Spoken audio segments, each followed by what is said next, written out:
What is up everyone, welcome to Shard TCG. My name is James and today we are taking a look at Faerie Swarm action effects.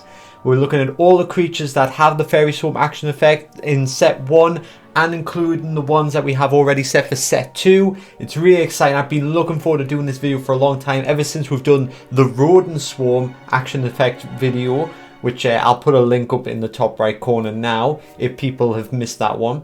But today we're going to look at the Faerie Swarm, which is very similar, but we're going to look at how the creatures interact with each other and how we can make the right combinations if you want to build a Faerie Swarm deck.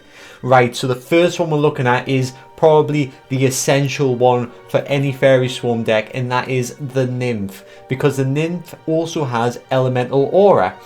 So adjacent creatures that are the same element as this creature deal +1 extra damage. It's excellent to have a Nymph right in the middle of the battlefield where you have Fae type creatures either side of the Nymph. You get that extra 2+ damage. And if they have Faerie Swarm, for people who don't know, the Swarm action effect allows multiple cards to attack at once, but only one card is the leader and it can essentially receive damage. So it's a way of protecting your troops but going in for one big massive attack. The only exception to that rule is if your opponent's creature has Pierce, and if they deal excess damage, instead of dealing it directly to your life, how Pierce normally works, it will deal it to the next creature in line in the swarm, which you can choose. The other only exception is if they have splash damage, because splash damage will affect the entire swarm. So splash is very good against swarm decks. But yes, the big part of the Nymph is having that elemental aura to boost those potentials. So as we can see, the Faerie Swarm deals 2 damage, and if you've got 2 other creatures with Faerie Swarm either side of you, normally you'll be able to deal 6 damage combined, but the Nymph will give a +1 to the adjacent creatures, which means we're actually dealing 8 damage. But let's move on to the next creature now. Okay, so I'm going to be analysing the set 1 creatures before moving on to the set 2. So we have the Pixie, which I've already covered in the Imp breakdown video. But let's take another look at it here, just a quick browse through. So yes, it's a 1-shot Fae creature, so it will be buffed by the Nymph. It also has Spellbreaker, which is great for attacking the back line, getting rid of your opponent's spells. Its other advantage is Trickster, where it can swap out when it's being attacked for another creature that is the same level as the Pixie, and a lot of Faerie Swarm creatures are the same level. Unfortunately, I don't think any of the other Faerie Swarm creatures have effects where if they're destroyed or damaged, they will trigger anything, which is good for like a nice Trickster effect. But if you're wanting to save your Spellbreaker for later in the game, it might be handy to swap out the Pixie and get it back in your hand where it's safe, resummon it later to then take out more spells. This is a good way of utilising the Pixie where you're not filling up your deck with a lot of anti-spell spells. Instead, you can focus more on the offensive side of things by buffing your creatures. Okay, and next up we have the Fairy, which is an Anthronian and an Ether type. Now Ether won't get the buff from the Nymph, which is a bit unfortunate. But with that Ether element, we introduce the Bag of Holding. When this creature is summoned, you may search your deck and draw 1 binding spell from your deck to your hand. So this is a great way of getting out the right binding spells to buff your other creatures, and I'll be going through those at the end once we've done the creatures. So in terms of synergy, yes, it does have the Faerie Swarm action, and it also has that 1-shard level, which is good for combining with the Pixie and some other spells that we're going to be covering in a bit.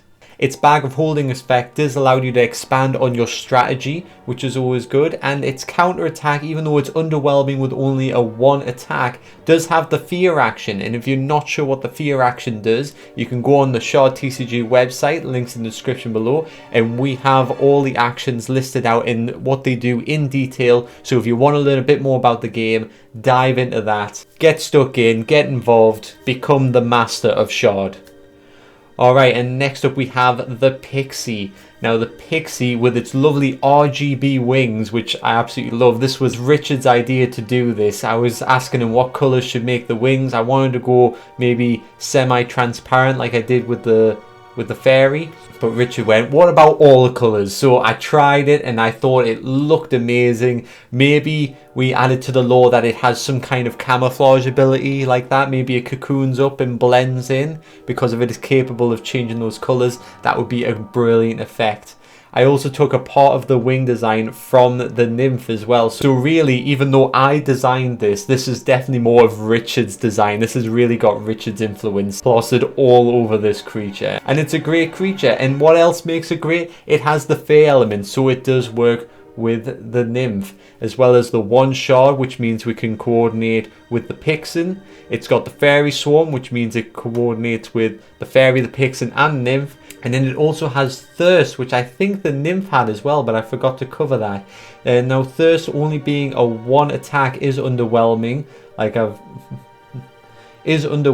but the leeching ability allows it to gain vitality, which is good because we want them to have some sustainability. These one-shot creatures, they're not going to stay out on the field very long unless they can get their vitality up. So if you can keep the Pixie out for just a couple of turns and just attack with Thirst instead of the Faerie Swarm, you might be able to get the Pixie up to a strong enough health where it can sustain itself more and lead the Swarm, take those hits.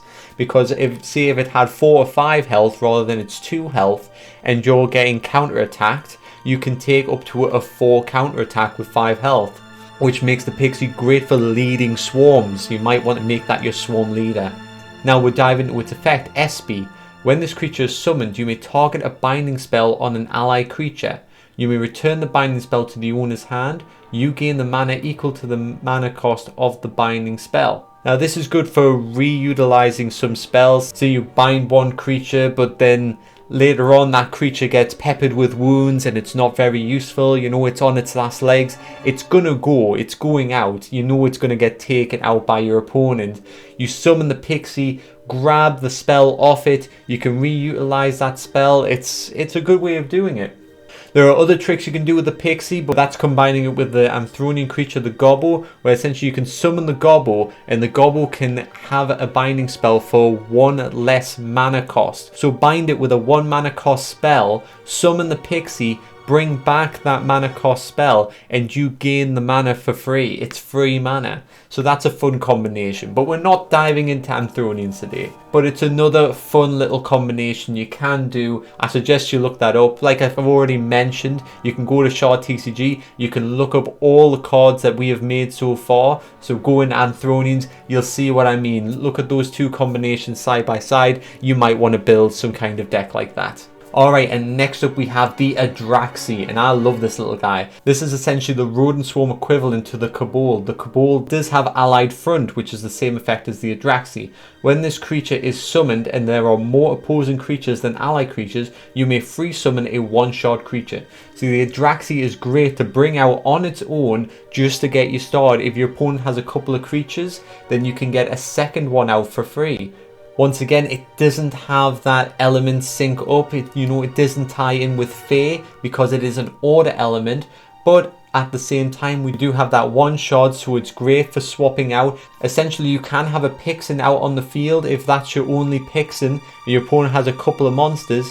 Your opponent attacks the Pixie, you can swap it out for an Adraxi. The Adraxi's effect then triggers. You can then summon the Pixie next to it. It would destroy the Adraxi and you would still have the Pixie out on the field. Now how about that for a trickster move? That's a fun one to try out as well. So there is a little maneuver there, I suppose, with the Faerie Swarms between the Pixie and another creature. So that would actually be fun to see. Another thing that makes this creature stand out is that it has a block ability, which I don't think we've seen with any of the other fairy cards that we've looked at today. So that is something to keep in mind. So the Adraxi, I think, is another essential. But you might be seeing combinations that I don't see, and you might have something completely different planned for this creature. Alright, and the next creature that we're looking up is the Adona Clot Larva. Now, how does this work? Because it doesn't have a Faerie Swarm ability. This doesn't tie in anything. Though it is Fae element and it is one shard, so it will combo with some of the other creatures that we've already covered. The key thing we're looking at here is its metamorph ability. So when we have the Adona Clot out, we can actually metamorph it into its full Adona Clot form, which is a 2-shard Fae creature that also has Faerie Swarm. Now this one already has a 5 health pool, which is quite strong for a 2 shard creature, and this is what you really want to lead your Faerie Swarm if you can get it out straight away before you're buffing any of your other creatures, because this one is more likely to take the hits. It also has Siphon, which is a leeching ability, so it is capable of gaining even more vitality. Its effect, Life Nectar. When this creature is destroyed, any vitality this creature has can be moved to another creature on the field. Now that is quite strong, because if you can keep the Adona Clot out and just gain up that vitality, providing your opponent doesn't have wounding to remove those vitalities, when the Adona Clot is destroyed, then all that vitality doesn't go to waste. You can attach it to your other fairy creatures, really buff them up, and then go back in for another swarm attack. Now all these Faerie Swarm cards, they don't have high damage, they don't have high health, but they have means to do that, at least the health side of things. Now I'm going to go into some of the spell cards that we can combine with these to help us with the other side of things and just try and fill some gaps. So the first one we have is Pixie Dust. Now, just a warning for this spell card, right? When a 1 shard creature is summoned, target that creature. The target creature gains +1 vitality. This is great for buffing those 1 shard creatures that you have so many of in your Faerie Swarm deck. The only issue is this also works on your opponent. So if your opponent is focusing on larger creatures all the time, then they're not really going to utilize it as much as you are. But if your opponent does have a lot of low level creatures, perhaps they're working in some sort of low level swarm deck too, then watch out for this card, because it is going to buff them just as much as it's buffing you. The next spell we've got is a binding spell, Lesser Power Shard. Now I'm sure a lot of people will see this coming. So it's a bind to a 1 shard creature. The creature gains +1 combat damage, which is excellent because we haven't seen any strength buffs. On any of our Faerie Swarm creatures, so they are limited in attack unless they can get the numbers out correctly. The Lesser Power Shard, 1 mana for 1 extra combat damage, is a good way of going, just to help those creatures get that Faerie Swarm up faster if they can't get out the numbers with shards. Make it up by spending the mana. The next one, which is also a fairly obvious one, is Summon Swarm. Free summon a 1 shard creature from your hand that has the Swarm action effect, which covers pretty much every card we've looked at today, barring the Adona Clot Lava, which doesn't have the Faerie Swarm ability. So this is another way of exchanging 2 mana to get a 1 shard creature out on the field. Combine that with something like an Adraxi. Say your opponent does have a couple of creatures out on the field, you summon an Adraxi, which allows you to get a free summon out because you are outnumbered. Now you have 2 creatures, then for 2 mana use a Summon Swarm, get a 3rd creature out. You now have 3 creatures with Faerie Swarm, and you are capable of hitting for a 6 damage by combining your Faerie Swarm. You can quickly turn things around with a Swarm deck, and it's always exciting to watch these. Now the one last spell that I want to cover, the one last spell that I would recommend if you're building a Faerie Swarm deck is Explosion. And that's because, like I've already pointed out several times in this video, the Faerie Swarm decks do have low attacks, and it can take time to build up that strong attack to take out the larger creatures. Having these big hitting spells like Explosion that can deal a massive amount of damage in one go is excellent, because it can buy you the time to get those creatures out if your opponent already has those larger creatures.